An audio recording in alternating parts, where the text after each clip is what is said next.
കഴിഞ്ഞ 2 ദിവസമായി വയനാട് ജില്ലയിൽ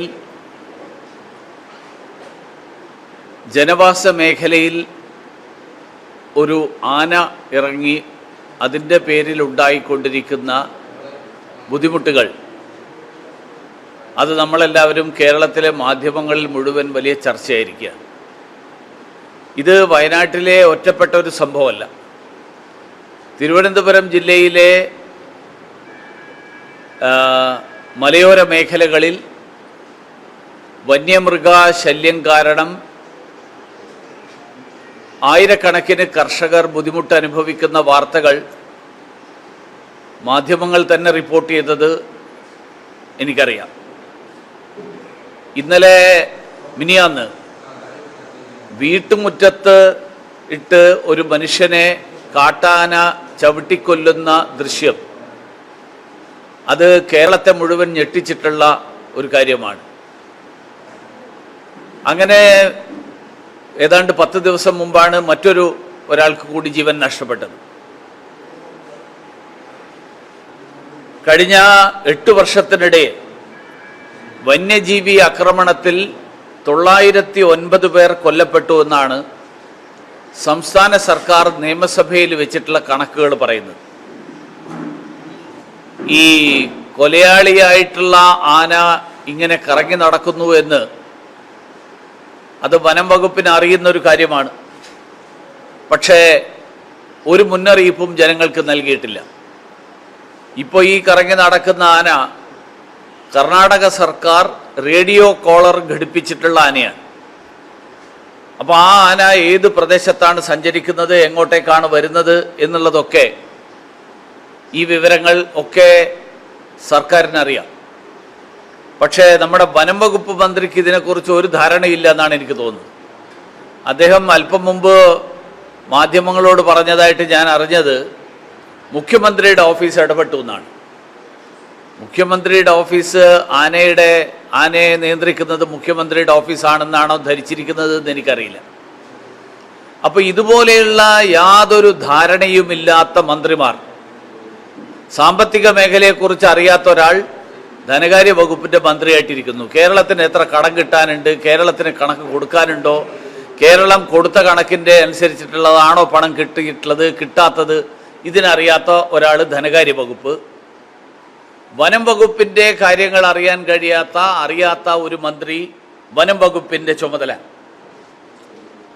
മന്ത്രിയുടെ ജോലി ഓരോ ദിവസവും മണിക്കൂർ കണക്കാക്കിയിട്ട് മാധ്യമപ്രവർത്തകരെ കണ്ട് ആന ഇങ്ങോട്ട് പോകുന്നു അങ്ങോട്ട് പോകുന്നു എന്നുള്ള വിവരം കൊടുക്കലല്ല, പകരം ഇതിന് പരിഹാരം കണ്ടെത്താൻ വേണ്ടിയിട്ടുള്ള ശ്രമമാണ്.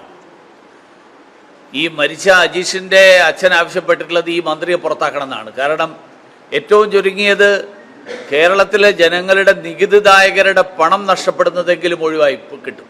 ഈ മന്ത്രി ഉള്ളതുകൊണ്ട് പ്രത്യേകിച്ച് ഒരു ഗുണവും ജനങ്ങൾക്കുണ്ടായിട്ടില്ല.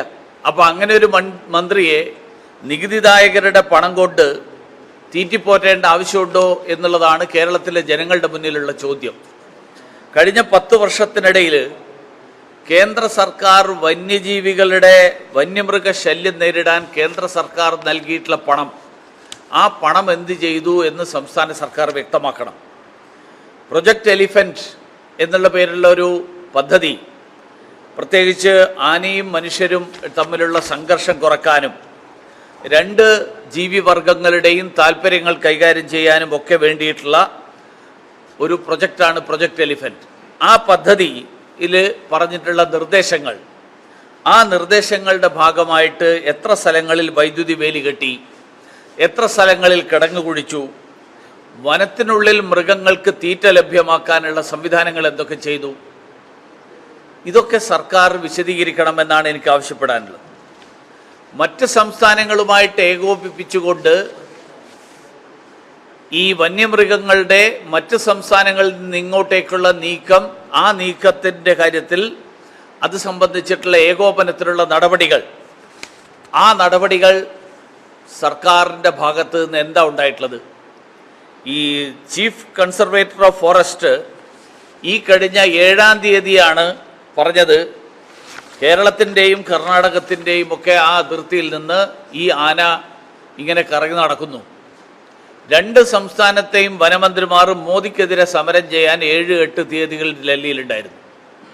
നമ്മുടെ ഈ ശശീന്ദ്രൻ മന്ത്രിക്ക് ഒന്ന് കർണാടക ഭവൻ വരെ പോയി, ഡൽഹിയിലെ കർണാടക ഭവൻ വരെ പോയി അവിടെ കർണാടകത്തിലെ മന്ത്രിയുമായിട്ട് ചർച്ച ചെയ്ത് ഇതിനൊരു പരിഹാരം കണ്ടെത്താനുള്ള നടപടികൾ ഉണ്ടാകണം എന്ന് പറയാൻ എന്താ തോന്നാതിരുന്നത്? മോദിക്കെതിരായിട്ട് മാത്രം സമരം ചെയ്യാൻ ഡൽഹി പോകുന്നതിന് പകരം കേരളത്തിലെ ജനങ്ങളുടെ താല്പര്യങ്ങൾ സംരക്ഷിക്കാൻ വേണ്ടിയിട്ടുള്ള നടപടികൾ, ആ നടപടികൾ എന്തുകൊണ്ട് ഈ CPM സർക്കാരിൻ്റെ മന്ത്രിമാരുടെ ഭാഗത്തു നിന്നുണ്ടാകുന്നില്ല? രണ്ടാമത്തെ കാര്യം, വയനാടിനൊരു MP ഉണ്ട്. ആ പുള്ളി ആ ഭാഗത്തേക്ക് വന്നിട്ട് എത്ര കാലമായി? അദ്ദേഹം ഈ വിവരം അറിഞ്ഞിട്ടുണ്ടോ എന്ന് പോലും അറിയില്ല. എന്തിനു വേണ്ടിയാണ് വയനാട്ടിലെ ജനങ്ങൾ പാർലമെന്റിലേക്ക് ഒരാളെ തെരഞ്ഞെടുത്തിരിക്കുന്നത്? അത് ആ പ്രദേശത്തെ ജനങ്ങളുടെ പ്രശ്നങ്ങൾ നേരിടാനും അതിന് പരിഹാരം കണ്ടെത്താനുമാണ്. പക്ഷെ വയനാട് MPക്ക് ഇതിനൊന്നും സമയമില്ല, താല്പര്യമില്ല. ഇതൊന്നുമല്ല അദ്ദേഹത്തിൻ്റെ ശ്രദ്ധ. അദ്ദേഹത്തിൻ്റെ പാർട്ടിയും അദ്ദേഹത്തിൻ്റെ സഖ്യകക്ഷിയും ഭരിക്കുന്ന 2 സംസ്ഥാനങ്ങളുടെ അതിർത്തിയിലാണ് ഈ പ്രശ്നം. ഈ 2 സർക്കാരുകളും അദ്ദേഹത്തിന് വളരെ വേണ്ടപ്പെട്ട സർക്കാരുകളാണ്. സ്വന്തം മണ്ഡലത്തിലെ കാര്യം പരിഹരിക്കാൻ വേണ്ടി കർണാടകത്തിലെയും കേരളത്തിലെയും സർക്കാരുകളെ, ആ സർക്കാരുകളുടെ ബന്ധപ്പെട്ട ആളുകളെ വിളിച്ച് സംസാരിക്കാൻ അദ്ദേഹത്തിന് സാധിക്കാതെ പോകുന്നത് അദ്ദേഹത്തിന് ഇതിലൊന്നും താല്പര്യമില്ലാത്തത് കൊണ്ടാണോ, അതോ നിയോജക മണ്ഡലം ഒന്നും നോക്കുക എന്നുള്ളത് അദ്ദേഹത്തിൻ്റെ നിലവാരത്തിലുള്ള MPയുടെ പണിയല്ല എന്ന് ധരിക്കുന്നത് കൊണ്ടാണോ എന്ന് എനിക്കറിയില്ല. ഇതേ പ്രശ്നം തിരുവനന്തപുരത്തുണ്ട്. ആനയും പന്നിയും ഒക്കെ ചേർന്ന്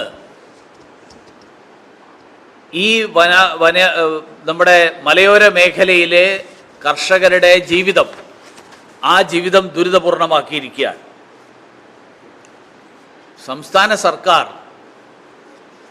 നരേന്ദ്രമോദിക്കെതിരായിട്ട് സമരം ചെയ്യാൻ വേണ്ടി മാത്രം പ്രവർത്തിക്കുന്ന ഒരു സർക്കാരായിട്ട് മാറാതെ ജനങ്ങളുടെ പ്രശ്നങ്ങൾക്ക്, ജനങ്ങൾ നേരിടുന്ന ദൈനംദിന ജീവിതത്തിലെ പ്രശ്നങ്ങൾക്ക് പരിഹാരം കണ്ടെത്താൻ, ആ പരിഹാരം കണ്ടെത്താൻ ആവശ്യമായിട്ടുള്ള നടപടി സ്വീകരിക്കണം എന്ന് ആവശ്യപ്പെടാനാണ് ഞാൻ ആഗ്രഹിക്കുന്നത്.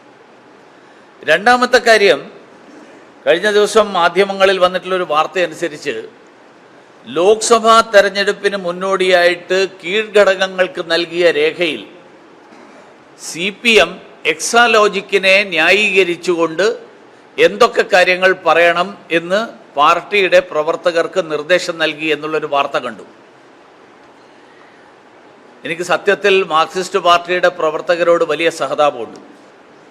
കാരണം ഈ മനുഷ്യരാരും വിശ്വസിക്കാത്ത ഒരു വാദം, അങ്ങനെ ഒരു വാദം ക്യാപ്സ്യൂളായിട്ട് മുകളിൽ നിന്ന് ഇറങ്ങി വരുമ്പോൾ അതുമായിട്ട് വീട് കയറി ഇറങ്ങാൻ വിധിക്കപ്പെടുന്ന കേരളത്തിലെ മാർക്സിസ്റ്റ് പാർട്ടി പ്രവർത്തകർ സത്യത്തിൽ വലിയ സഹതാപം അർഹിക്കുന്നുണ്ട്.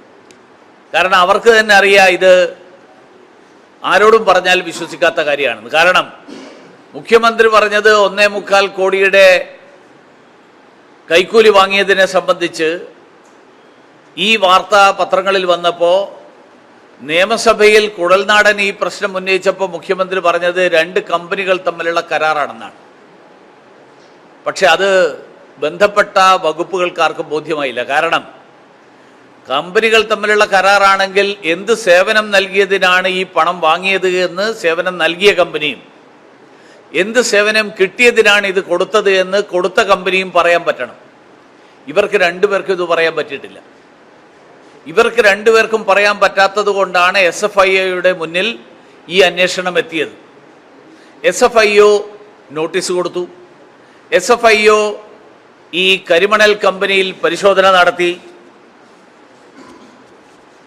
SFIOന്റെ നോട്ടീസിന് മറുപടി നൽകുന്നതിന് പകരം കർണാടകത്തിലെ ഹൈക്കോടതിയിൽ പോയിരിക്കുകയാണ് ഈ നോട്ടീസ് റദ്ദാക്കാൻ വേണ്ടിയിട്ട്. കൈകൾ ശുദ്ധമാണെങ്കിൽ എനിക്ക് ഇങ്ങനെ പറഞ്ഞല്ലോ, എൻ്റെ കൈകൾ ശുദ്ധമാണെന്നുള്ളത് അത് പൂർണ്ണമായിട്ടും ബോധ്യമുണ്ടെങ്കിൽ അത് മകളുടെ ഈ കൈക്കൂലി പ്രശ്നം അന്വേഷിക്കുന്ന ഏജൻസിക്ക് മറുപടിയായിട്ട് കൊടുത്താൽ മതി. അതെന്താ കൊടുക്കാത്തത് എന്നുള്ളതാണ്. മാത്രമല്ല, ഈ കാര്യത്തിൽ വേറൊരു വലിയ വൈരുദ്ധ്യം മാർക്സിസ്റ്റ് പാർട്ടിയുടെ നേതാവായിട്ടുള്ള മുഖ്യമന്ത്രിയുടെ മകൾ, ആ മകളുടെ പ്രശ്നത്തിൽ പാർട്ടി നേതാക്കന്മാർ പോയി വിശദീകരിക്കേണ്ട ഒരു സാഹചര്യം കഴിഞ്ഞ കാലങ്ങളിൽ മാർക്സിസ്റ്റ് പാർട്ടി എടുത്തിട്ടുള്ള നിലപാടുകളിൽ നിന്നുള്ള ഒരു വ്യതിയാനം. ആ വ്യതിയാനത്തിന് കാരണം എന്താ? കാരണം ബിനീഷ് കോടിയേരിക്കെതിരായിട്ട് ഇതുപോലുള്ളൊരു ചില പ്രശ്നങ്ങൾ വന്നപ്പോൾ അന്ന് മാർക്സിസ്റ്റ് പാർട്ടി പറഞ്ഞത് നിയമത്തിൻ്റെ വഴിക്ക് പോകും. കോടിയേരി ബാലകൃഷ്ണൻ്റെ മകൻ CPM-കാരനല്ല, അല്ലെങ്കിൽ CPM-ന്റെ ഭാരവാഹിയല്ല. അതുകൊണ്ട് കോടിയേരി ബാലകൃഷ്ണനെതിരായിട്ട് ആരോപണം വന്നാലേ പാർട്ടിക്ക് ഇക്കാര്യത്തിൽ പറയേണ്ട ആവശ്യമുള്ളൂ. ഇവിടെ മുഖ്യമന്ത്രിയുടെ മകള് പോളിറ്റ് ബ്യൂറോ മെമ്പറാണോ, സെൻട്രൽ കമ്മിറ്റി മെമ്പറാണോ, ഏരിയ കമ്മിറ്റി മെമ്പറാണോ, ഏത് ഘടകത്തിലാണ് അവർ പ്രവർത്തിക്കുന്നത് എനിക്കറിയില്ല. അങ്ങനെ ഒന്നുമില്ലെങ്കിൽ മുഖ്യമന്ത്രിയുടെ മകളായതുകൊണ്ട് ഈ കോടിയേരി ബാലകൃഷ്ണന് കൊടുക്കാത്ത ഒരു പരിഗണന, ആ പരിഗണന ഈ കാര്യത്തിൽ എന്തുകൊണ്ട് മാർക്സിസ്റ്റ് പാർട്ടി അവലംബിക്കുന്നു എന്നുള്ളതെങ്കിലും സാധാരണക്കാരായിട്ടുള്ള കേരളത്തിലെ ജനങ്ങളോട് പറയാൻ മാർക്സിസ്റ്റ് പാർട്ടി സന്നദ്ധരാകണം എന്നാണ് എനിക്ക് ആവശ്യപ്പെടാൻ. SFIO വലിയ ശക്തികളുടെ ഏജൻസിയാണ്.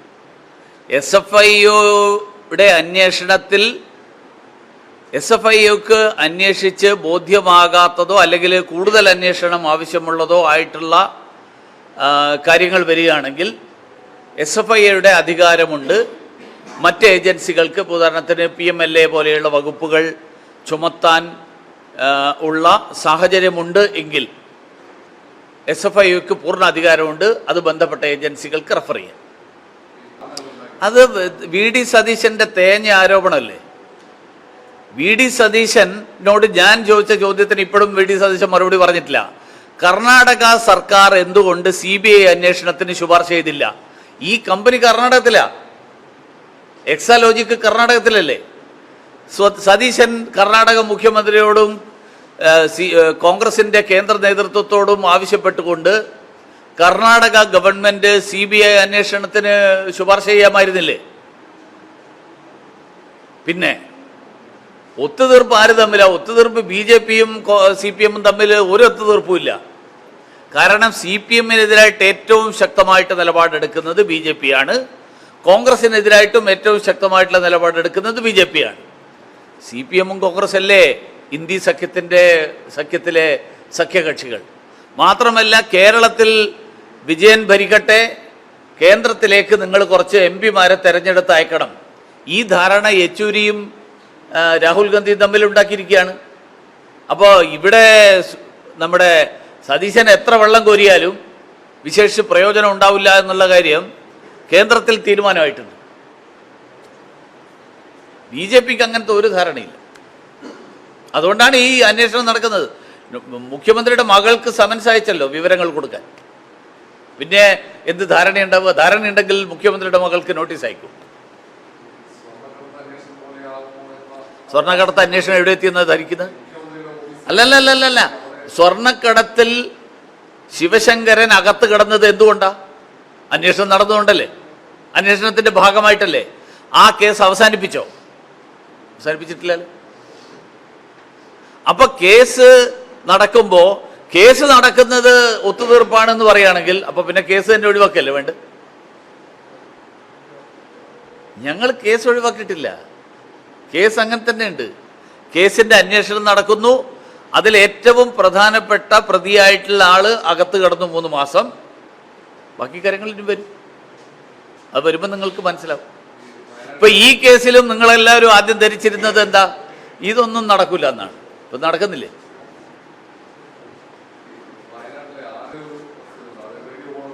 അതിനാണല്ലോ ഈ ഇന്ത്യ സഖ്യം അതിനു വേണ്ടിയിട്ട് ഉപയോഗിക്കണ്ടേ? കർണാടകം കൈമാറിയില്ല എന്ന് പറഞ്ഞു കഴിഞ്ഞാൽ കർണാടക മുഖ്യമന്ത്രിയായിട്ടോ കർണാടക ബന്ധപ്പെട്ട മന്ത്രിയുമായിട്ടോ ഒക്കെ നമ്മുടെ മന്ത്രി സംസാരിച്ചോ പോയോ? അവിടുത്തെ എം പിയുടെ സഹായം തേടിയോ?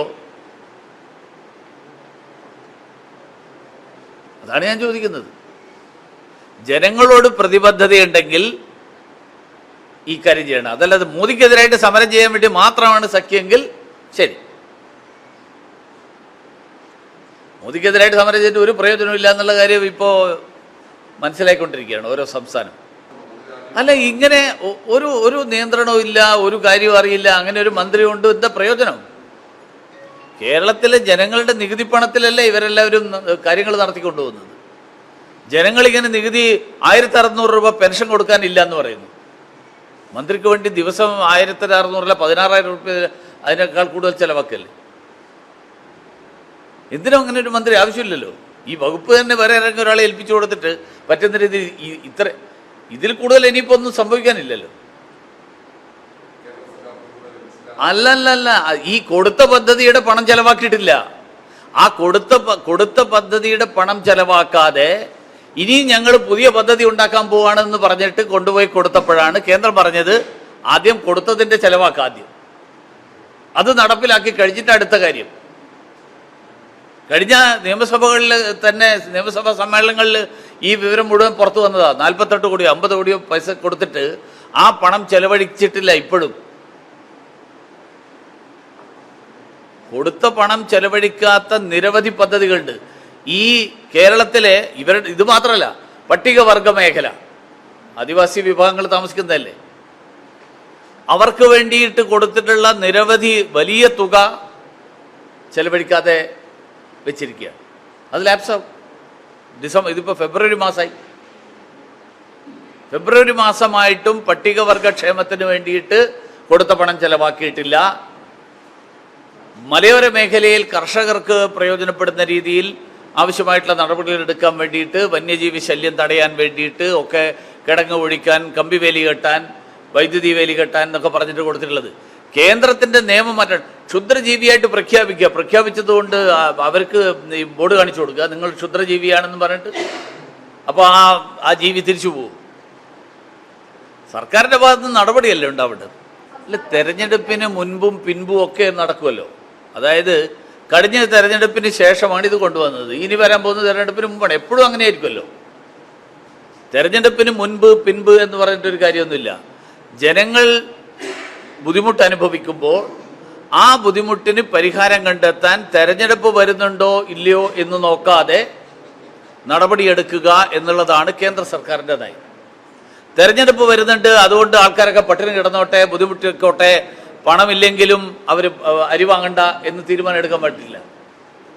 ഇവരിപ്പോൾ ചെയ്യുന്നത്, ഈ ഇന്ത്യ സഖ്യത്തിൻ്റെ കോൺഗ്രസിൻ്റെയും CPM-ൻ്റെയും ആവശ്യം ഈ ആളുകൾക്ക് 80 കോടി ആളുകൾക്ക് കഴിഞ്ഞ നിരവധി വർഷങ്ങളായിട്ട് ഏതാണ്ട് കോവിഡ് കാലത്ത് തുടങ്ങിയിട്ടുള്ള സൗജന്യമായിട്ട് ഭക്ഷ്യധാന്യങ്ങൾ കൊടുക്കുന്ന പദ്ധതി, ആ പദ്ധതി നിർത്തലാക്കണമെന്നടക്കം ഇവർ ആവശ്യപ്പെടുകയാണ്. ഇവർ പറയുന്നത് 25 കോടി ആളുകൾ പട്ടിണിയിൽ നിന്ന്, ദാരിദ്ര്യത്തിൽ നിന്ന് മുകളിലേക്ക് വന്നിട്ടുണ്ടെങ്കിൽ പിന്നെ എന്തിനാ 80 കോടി ആളുകൾക്ക് അരി കൊടുക്കുന്നതെന്നാണ്. കഴിഞ്ഞ ദിവസം ധനകാര്യമന്ത്രിയും പ്രധാനമന്ത്രിയും വളരെ കൃത്യമായിട്ട് പാർലമെന്റിൽ പറഞ്ഞു, നിങ്ങൾ എന്തൊക്കെ പറഞ്ഞാലും ഈ 80 കോടി ജനങ്ങൾക്ക് അരി കൊടുക്കുന്ന കേന്ദ്ര സർക്കാരിൻ്റെ പദ്ധതി, ആ പദ്ധതി തുടർന്നും മുന്നോട്ട് പോകും. അല്ല, ബാക്കി അത് തൃശ്ശൂർ, അവിടെ പാലക്കാട് നിന്ന് എത്തിയിട്ട് തൃശ്ശൂർ ആദ്യം എത്തിയെന്ന്, ബാക്കിയുള്ള സ്ഥലങ്ങളിൽ കൂടി വന്നാൽ പ്രശ്നം തീർന്നല്ലോ. എല്ലാ സ്ഥലത്തും കൊണ്ടുവരും. ആറ്റിങ്കിലും കൊണ്ടുവരും, തിരുവനന്തപുരത്തും കൊണ്ടുവരും, എല്ലാ സ്ഥലത്തും കൊണ്ടുവരും. അതിപ്പോൾ ആദ്യം പാലക്കാട് നിന്ന് അവിടെ നിന്ന് വരുമ്പോൾ, പാലക്കാട് നിന്ന് വന്നു കഴിഞ്ഞാൽ ആദ്യം എത്തുക പാലക്കാട്, തൃശ്ശൂർ, അവിടെ നിന്നല്ലേ പിന്നെ ഇങ്ങോട്ട് വരുള്ളൂ. അത്രേ ഉള്ളൂ. തൃശ്ശൂർ മാത്രം കൊടുത്തതിലാണ് വിരോധമെങ്കിൽ ബാക്കിയുള്ള സ്ഥലത്തും കൂടി കൊടുക്കണമെന്നാണ് അദ്ദേഹം ആവശ്യപ്പെടുന്നത്.